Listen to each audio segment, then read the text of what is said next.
name's Cameron Miller, and this is a sermon for the fourth Sunday of Pentecost season.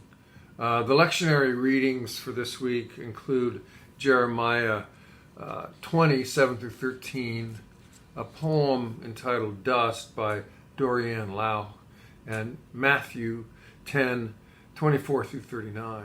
I'll begin with dust. I'll begin with the conclusion of dust. God comes to your window, all bright light and black wings, and you're too tired to open it. That poem, Dust, captures perfectly a number of dreams and aha moments that I've had just before turning around and going on about my business as usual. We are dust, and to dust we shall return. It's not always clear to me why an excerpt from the Hebrew text is paired with a particular gospel story in the lectionary, but this week it's loud and clear. Jeremiah's lament, a long and grievous whine, is exactly what those 12 disciples would be doing after Jesus' severe and jealous rant. What now? They might start out kind of feigning a little cognitive difficulty. You want us to do what? You've come to do what? Love who more than who? Lose what? My life for what? Then they would have gone home and let loose a lament as big as a cloud and as loud as a wave. They'd be quoting Jeremiah jot and tittle. There are some 60 lament psalms in the Bible. I read that somewhere, never actually counted them. And there are myriad prophets like Jeremiah and Jesus who lament with the best of them. Lamenting is a thing in the Bible, and it ought to be a thing among us too, if it isn't already. To lament like Jeremiah in that reading from today, we have to be all in whatever arena that we're dancing. We have to care like there's no tomorrow and be as passionate about what we're lamenting as we are about our own lives. It's not a little complaint or a heady academic critique. It's a guttural wail of an objection and a deep down to your toes protest. A lament points to the wrongness of the uneven playing field that God has created, and the pain and the suffering lapping our lives from both sides in this hazardous existence that we walk. We didn't get to choose how or where or to whom we were born. We didn't get to choose the quality of our body or mind. We didn't get to choose when and where the sky is falling. In fact, we didn't get to choose an alternative to a finite existence that ends whether or not we want it to. And within all of that existential consternation, the lament can turn and hammer specific things, specific wrongs that God seems to have created or allowed to have happen. Now, these ancient lamenters, they're not punks. They're not philosophers waxing and waning about ideas about God. They're shaking their fists at God, the creator of all that is. And here's the thing. They don't disbelieve in God just because God doesn't soothe their sore shoulders with lotion or fix their emotional or physical or spiritual or moral crises. They don't disbelieve, they lament. What in God's name is wrong with you, God? What kind of bleeping, bleepity, bleep, bleep, bleep you got going on here, God? They don't question God's existence. They question God's judgment, God's actions and decisions. They question their own sanity for getting involved with God in the first place. What am I doing here? What am I doing working on this crazy, no good, ridiculous stuff for this God who isn't helping me and certainly not turning things around? In fact, I'm worse off now than before I got involved. I need my head examined. You know, there was a time in yesteryear when I was so angry with God, I thought I was an atheist. Not even an agnostic, but an atheist. I didn't even know how angry I was or that I was angry at God.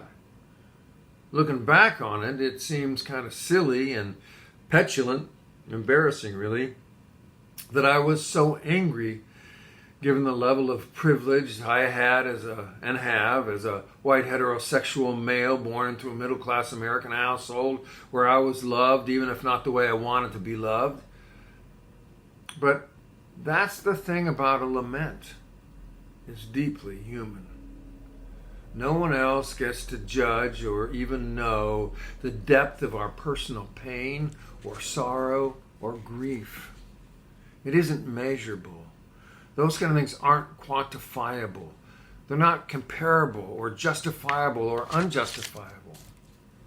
We fall into this experience of being human and being human with people that we are given to be human with.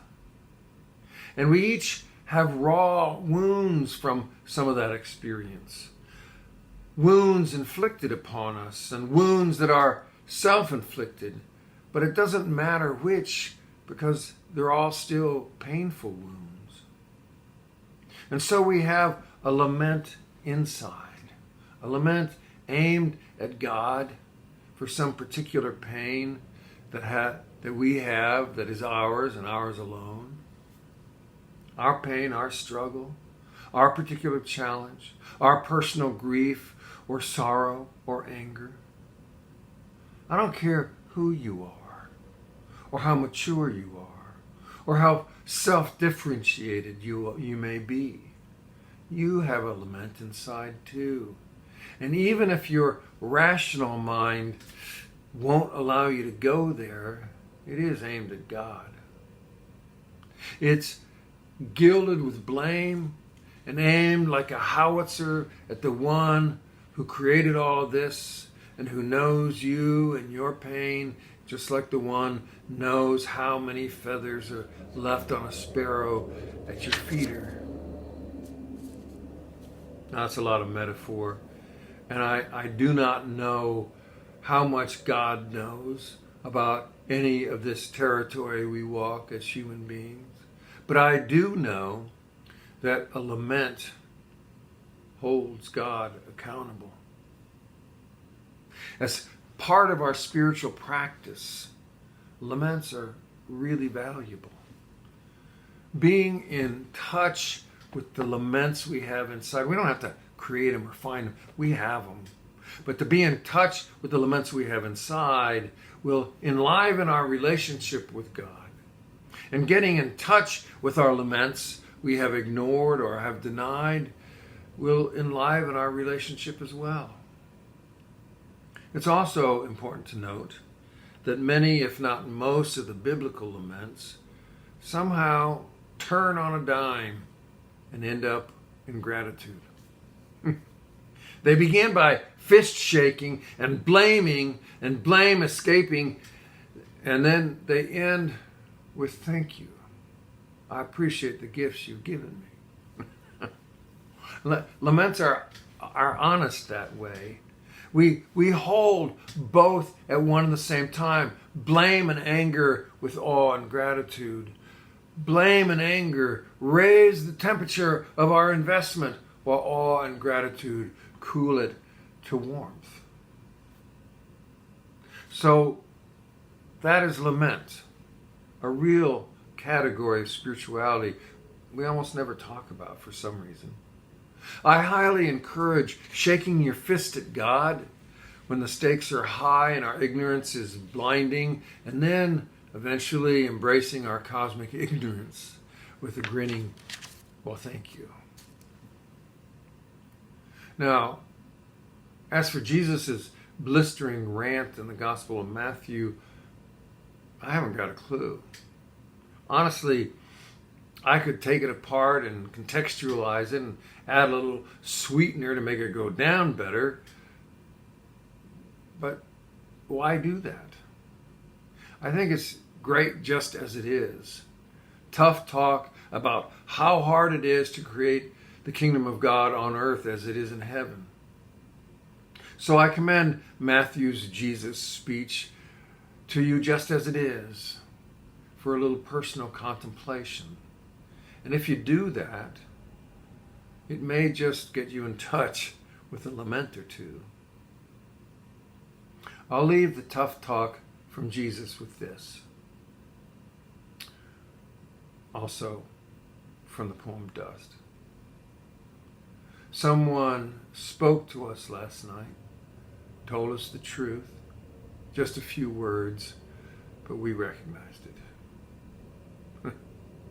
Whether we open the window or not is up to us.